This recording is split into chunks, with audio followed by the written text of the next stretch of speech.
नमस्ते दोस्तों, consult invest grow channel में आपका स्वागत है। आज हम बात करेंगे म्यूचुअल फंड्स के बारे में, जो कि आपके फाइनेंशियल जर्नी का एक महत्वपूर्ण हिस्सा बन सकता है। दोस्तों, चाहे आप रिटायरमेंट के लिए बचा रहे हो, अपना ड्रीम वेकेशन प्लान कर रहे हो या फिर अपने बच्चों की एजुकेशन के लिए फंड जमा कर रहे हो, म्यूचुअल फंड्स आपका फाइनेंशियल साथी बन सकता है। चलिए देखते हैं ये म्यूचुअल फंड क्या है। म्यूचुअल फंड एक ऐसा इन्वेस्टमेंट व्हीकल है जिसमें अलग अलग इन्वेस्टर्स का पैसा एक साथ पूल किया जाता है और प्रोफेशनल फंड मैनेजर्स इसे स्टॉक्स, बॉन्ड्स या अदर सिक्योरिटीज में इन्वेस्ट करते हैं। दोस्तों, इसका मतलब ये है कि आपको खुद इंडिविजुअल एसेट्स चुनने की ज़रूरत नहीं, एक फंड मैनेजर आपके लिए एसेट्स चुनेगा। एक एग्जाम्पल से समझते हैं। मानिए 1000 इन्वेस्टर्स ने हर एक ने 1000 रुपये इन्वेस्टमेंट किया। फंड मैनेजर इस 10 लाख रुपए का उपयोग रिलायंस, HDFC बैंक और इन्फोसिस जैसे कंपनीज के शेयर्स खरीदने के लिए करता है। आप फंड के यूनिट्स के मालिक बनते हैं, जो आपके इन्वेस्टमेंट के अनुपात में होता है। दोस्तों, चलिए म्यूचुअल फंड्स के कुछ महत्वपूर्ण टर्म्स के बारे में जानते हैं। हमारा पहला टर्म है नेट एसेट वैल्यू यानी NAV।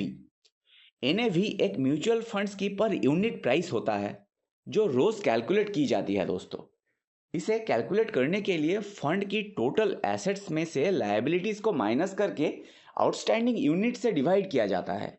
उदाहरण के लिए, अगर एक फंड के एसेट्स 1 करोड़ रुपए है और 1 लाख यूनिट्स है उस फंड में, तो NAV ₹100 होगा। NAV में वृद्धि का मतलब है कि फंड के इन्वेस्टमेंट्स का वैल्यू बढ़ रहा है। दोस्तों, ET मनी के अनुसार पिछले 5 सालों में NAV का परफॉर्मेंस कुछ इस तरह रहा है। 2020 में NAV था 100 रुपया, 2021 में बढ़ के हुआ 115 रुपया यानी 15% की वृद्धि। 2022 में यही NAV था 125 रुपया यानी 8.7% की वृद्धि। 2023 में NAV था 140 रुपया यानी 12% की वृद्धि और 2024 में NAV था 160 रुपया यानी 14.3% की वृद्धि। दोस्तों, अब चलिए हमारे दूसरे टर्म पे चलते हैं, जो कि है एक्सपेंस रेशियो, जिसे आप TER भी कह सकते हैं। ये एक एनुअल फी है जो मैनेजमेंट, एडमिनिस्ट्रेटिव और ऑपरेशनल कॉस्ट्स को कवर करता है। दोस्तों, ये फंड की एसेट से कटी जाती है, इसीलिए आपके रिटर्न्स पर असर डालता है एक्सपेंस रेशियो। उदाहरण के लिए, अगर आप 1 लाख रुपए इन्वेस्ट करते हैं एक फंड में जिसका TER 1.5% है, तो सालाना आपको 1500 रुपये खर्चा करना पड़ेगा। कम TER का मतलब है ज्यादा रिटर्न आपके पॉकेट में। दोस्तों, सेबी ने TER की लिमिट्स तय की है, जो इक्विटी फंड्स के लिए इस प्रकार है।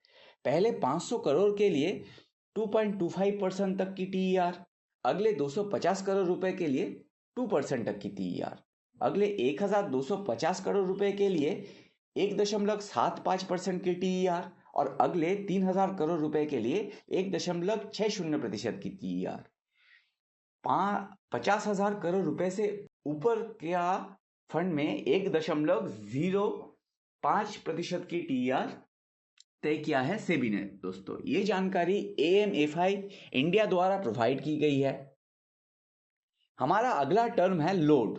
लोड एक फी है जो यूनिट्स खरीदने पर या बेचने पर लगता है। यह यूनिट्स खरीदने पर इसे एंट्री लोड और बेचने पर एग्जिट लोड कहा जाता है। दोस्तों, आजकल अधिकांश फंड्स में एंट्री लोड नहीं होता है, लेकिन 1 साल के अंदर रिडीम करने पर 1% का एग्जिट लोड लग सकता है। दोस्तों, जैसे Motilal Oswal mid cap fund 30 दिन के अंदर रिडेम्पशन पर 1% एग्जिट लोड चार्ज करता है। हमारा चौथा टर्म है एसेट्स अंडर मैनेजमेंट या AUM। AUM एक फंड के इन्वेस्टमेंट्स का टोटल मार्केट वैल्यू दर्शाता है। बड़ा AUM अक्सर इन्वेस्टर ट्रस्ट को दर्शाता है, लेकिन फ्लेक्सिबिलिटी को कम कर सकता है बड़ा AUM। उदाहरण के लिए, HDFC mid cap opportunities fund 76,060 crore रुपए मैनेज करता है, जो इसे भारत का सबसे बड़ा मिड कैप फंड्स में से एक बनाता है। दोस्तों, चलिए आगे देखते हैं म्यूचुअल फंड्स के कुछ फायदे। पहला फायदा तो है दोस्तों डाइवर्सिफिकेशन। म्यूचुअल फंड्स के जरिए आप अपने रिस्क को अलग अलग सेक्टर्स और कंपनीज में इन्वेस्ट करके कम कर सकते हैं।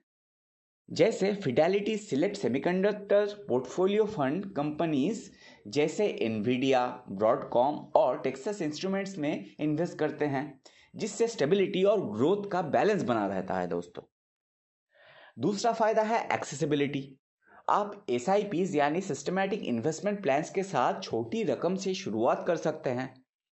5 पैसा जैसे प्लेटफॉर्म्स पर आप मात्र 500 रुपए मंथली से एसआईपी शुरू कर सकते हैं दोस्तों। हमारा तीसरा पॉइंट है अफोर्डेबिलिटी। कम एक्सपेंस रेशियो आपके रिटर्न्स को बढ़ाता है। जैसे Vanguard information technology index fund सिर्फ 0.10% एक्सपेंस रेशियो चार्ज करता है, जो इसे एक कॉस्ट इफेक्टिव चॉइस बनाता है। चलिए दोस्तों, हम 2025 के कुछ ट्रेंड्स देखते हैं। पहला ट्रेंड है टेक डोमिनेंस। सेमीकंडक्टर और एआई फोकस फंड जैसे फिडेलिटी सिलेक्ट सेमीकंडक्टर्स बेहतरीन प्रदर्शन कर रहे हैं। इस फंड का पिछले 10 साल में 25.99% की रिटर्न है। नेक्स्ट है hybrid funds. HDFC balanced advantage fund equity और डेट का बैलेंस बनाए रखता है, जिससे वॉलेटिलिटी कम होता है दोस्तों। इस फंड का पिछले 3 साल का रिटर्न है 21.94%। तो आप पूछोगे कि म्यूचुअल फंड्स क्यों चुने?